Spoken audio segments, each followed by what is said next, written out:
about that, and then we're going to get on to this ridiculous situation that took place over the last week. So, Secretary Ross. Thank you, Mr. President. We believe we are relatively close to a pretty comprehensive resolution with the South Korean government. It will encompass, if it goes through, both the 232s and broader trade issues. And we hope by sometime next week to be able to have a real announcement. Thank you very much, Wilbur. I appreciate it. The last time we negotiated something like this, and as you know, it's always been a problem for our country. They get together and they create a series of documents that nobody's been able to read because it was just done. Now, you tell me who can read that quickly. It takes a long time to read it. For the last 8 years, deep defense cuts have undermined our national security. And they just, if you look at what's taken out, they've hollowed our readiness as a military unit and put America at really grave risk. My highest duty is to keep America safe. Nothing more important. The Omnibus bill reverses this dangerous defense. As crazy as it's been, as difficult as it's been, as much opposition to the military as we've had from the Democrats, and it has been tremendous. I try to explain to them, the military is for Republicans and Democrats and everybody else. It's for everybody. But we have tremendous opposition to creating really what will be by far the strongest military that we've ever had. We've had that from the Democrats. So if we take something for the military, they want something for, in many cases, things that are really a wasted sum of money. And it's not right, and it's very bad for our country. We're looking to do funding for our final fight in certain areas. As you know, we've gotten just about 100% of our land back from ISIS. We have troop increases necessary to accomplish what we have to do, and we have, very importantly, a pay increase for our troops. And this will be actually the largest pay increase for our incredible people in over a decade. It increases total defense spending by more than $60 billion from last year and funds the addition of critically needed ships, planes, helicopters, tanks, and submarines. We have submarines being built, the likes of which there's nothing anywhere in the world like the submarines we build. Our military equipment is the best equipment in the world. And one of the things you saw 2 days ago with Saudi Arabia and with other countries, Saudi Arabia, as an example, is buying hundreds of billions of dollars worth of our equipment. And we're getting very fast approvals on that. Therefore, as a matter of national security, I've signed this omnibus budget bill. There are a lot of things that I'm unhappy about in this bill. There are a lot of things that we shouldn't have had in this bill, but we were, in a sense, forced. If we want to build our military, we were forced to have. There are some things that we should have in the bill. But I say to Congress, I will never sign another bill like this again. I'm not going to do it again. Nobody read it. It's only hours old. Some people don't even know what it is. $1.3 trillion. It's the second largest ever. President Obama signed one that was actually larger, which I'm sure he wasn't too happy with either. But in this case, it became so big because we need to take care of our military. And because the Democrats, who don't believe in that, added things that they wanted in order to get their votes. We have to get rid of the filibuster rule. We have to get rid of the filibuster rule and go to 51 votes in the Senate if we're going to have really sustained, continued success. DACA recipients have been treated extremely badly by the Democrats. We wanted to include DACA. We wanted to have them in this bill, 800,000 people. And actually, it could even be more. and we wanted to include DACA in this bill. The Democrats would not do it. They would not do it. To prevent the Omnibus situation from ever happening again, I'm calling on Congress to give me a line item veto for all government spending bills, and the Senate must end. They must end the filibuster rule and get down to work. We have to get a lot of great legislation approved, and without the filibuster rule, it'll happen just like magic. I want to address the situation on border security, which I call national defense. I call it stopping drugs from pouring across our border, and I call it illegal immigration. It's all of those things. But national defense is a very important two words, because by having a strong border system, including a wall, we are in a position militarily that is very advantageous. And before I get off of that subject, I'd like to ask Secretary Mattis to talk about what we've accomplished in terms of the military, because there has never been anything like we've been able to do. Our military is very depleted, but it's rapidly getting better. And in a short period of time, it will be stronger than it has ever been. So I'd like to ask Secretary Mattis to say a few words, please. Secretary. Thank you, Mr. President. Well, thank you, Mr. President. Ladies and gentlemen, in 1790, in George Washington's first annual address to Congress, he stated, "To be prepared for war is one of the most effective means of preserving the peace." As the President noted, today we received the largest military budget in history, reversing many years of decline and unpredictable funding. And together, we are going to make our military stronger than ever. We in the military are humbled and grateful to the American people for their sacrifices on behalf of this funding. Now it's our responsibility in the military to spend every dollar wisely in order to keep the trust and the confidence of the American people and the Congress. Thank you. Thank you very much. Thank you very much. Thank you very much, General. The border, we've worked very hard on. We have a lot of, really by any standard, a lot, but not by this standard, but we're going to make it go a long way. We have a lot of money coming to the border, and it will be coming over a period of time. We funded the initial down payment of $1.6 billion. We're going to be starting work literally on Monday on not only some new wall, not enough, but we're working on that very quickly, but also fixing existing walls and existing acceptable fences. There are some areas that you have to see through. You have to be able to see through the other side in order to see what's coming. And in many cases, it's not a pretty picture when you look, but you have to be able to see it. So we have $1.6 billion for the wall. That'll start immediately. This is a short-term funding, but it's immediate, starts immediately. And I'd like to ask Secretary Nielsen to say a few words about what we've done in terms of Homeland Security and what the bill does for Homeland Security. Thank you. Good afternoon. We at the Department of Homeland Security work very closely with the Department of Defense, and we support this omnibus in the defense of our country. As the President has stated, under his leadership, he has delivered for the American people. This is a down payment on a border wall system. This is a 10% increase for Immigration and Customs Enforcement.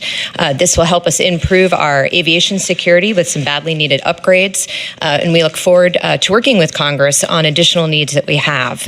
I will say, however, that it's unfortunate that Congress chose not to listen to the men and women of DHS and those on the front lines. They told us how to build the wall, where to build the wall, and we will continue to work with them to make sure that the wall is where we need it, how we need it, as the President described, and to make sure that it serves the American people and serves the security of this nation. We also will continue to work with Congress to close the dangerous loopholes that the President has mentioned many times, and to continue to increase our overall security.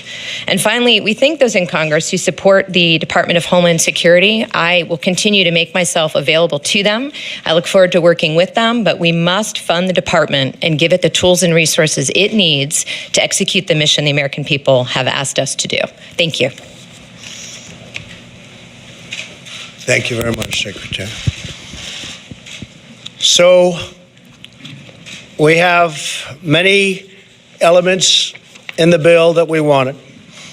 Just to look at a few of them, we're providing $654.6 billion in total discretionary funding for defense. It's a record, all records for defense. There will be nobody that says that our military is going to be depleted like they've been saying over the last long period of time. Frankly, beyond President Obama. That won't be happening. We're spending a lot of money on nuclear, our nuclear systems, to upgrade, and in some cases brand new, whether it's submarines, nuclear submarines, and others. So we'll have by far the most powerful nuclear force on Earth, and it'll be absolutely in perfect shape and condition, and hopefully, praise be to God, we don't ever have to use it. But there will be nobody that's even close. This will give a substantial increase to people even outside of the military, but military related. Some of the many things that we're buying in the military, we have $23.8 billion to procure 34 Navy ships. Our Navy is at about the lowest point in terms of ships that it's been in over 100 years. And we're adding a significant number of extremely advanced vessels. $10.2 billion for 90 F-35 aircraft. That's the most sophisticated aircraft in the world, jet fighters, total stealth. They're hard to find, they're hard to see, therefore they're hard to beat. It's very tough to beat a plane when you can't see it. It's the most advanced in the world. $10.2 billion for 90 F-35. We have $2.9 billion for 15 KC-46 tanker aircraft. The tanker aircraft is very important based on everything. It allows our planes to travel anywhere in the world without landing. $1.8 billion for 24 FA-18EF Super Hornet aircraft fighter jets. $1.7 billion for 10 PA, the Poseidons.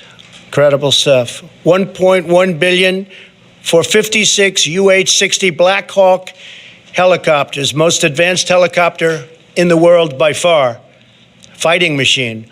$1.1 billion for the upgrade of 85 Abrams tanks. $705 million for the cooperative programs that we're working with Israel and others on various missile defense systems. We're spending a lot of money on missile defense.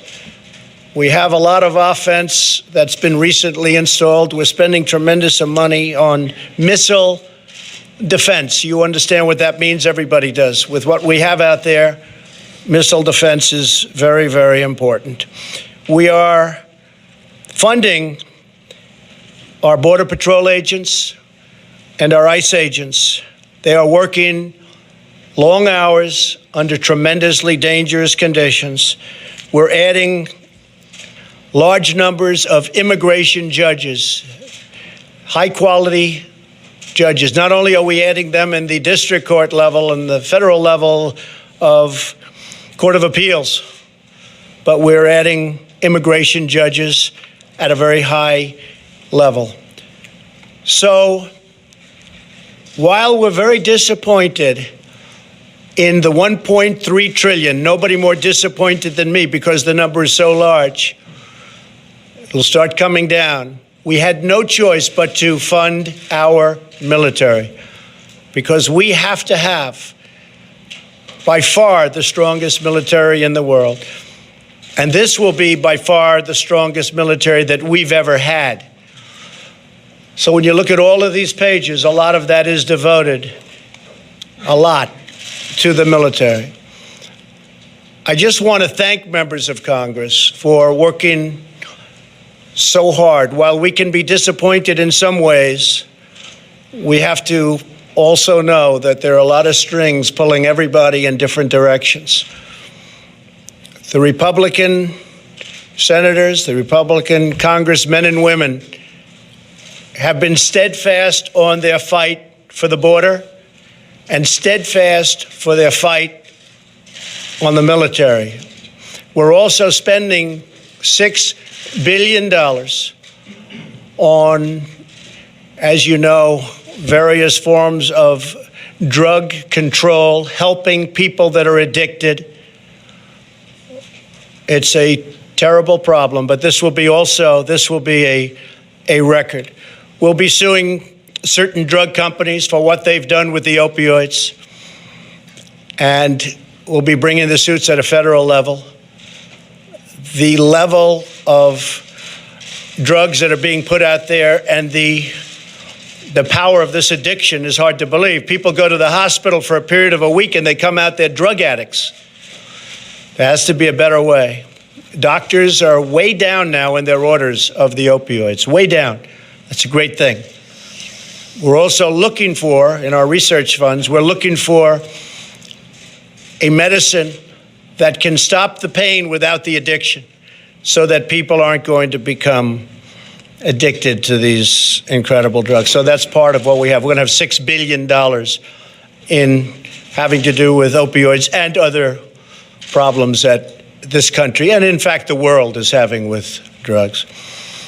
So we're extremely proud of what we've been able to do when it comes to our military. Our military will be far superior than to any military anywhere in the world. That's very important for us. You see the players out there. You see what we're dealing with.